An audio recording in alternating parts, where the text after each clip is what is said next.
أخطر لحظة في أي علاقة مش اليوم اللي فيه بتسيبوا بعض اللي هو يوم الفراق، لأ، أخطر لحظة اليوم اللي بتقعدي تسألي فيه نفسك: هو أنا قصرت في إيه؟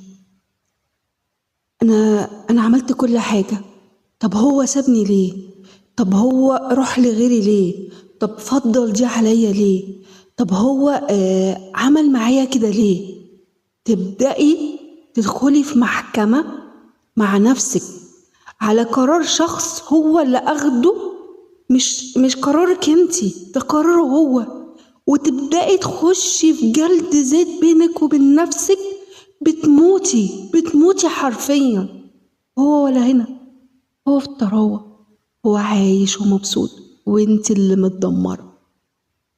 ما تخليش خروج أي واحد من حياتك هو اللي يحدد قيمتك.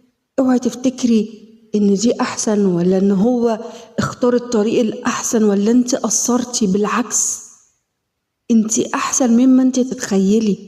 ما تخليش واحد هو اللي يحدد قيمتك، هو اللي يقول ان انت تستحقي كام، لانك تستحقي كتير. اثبتي لنفسك واثبتي له واثبتي للعالم كله انك فعلا تستحقي، وتخليه هو اللي يندم، مش انت اللي تفضلي ندمانة، تفضلي حزينة، تفضلي مستنية يوم رجوعه. فوقي لنفسك.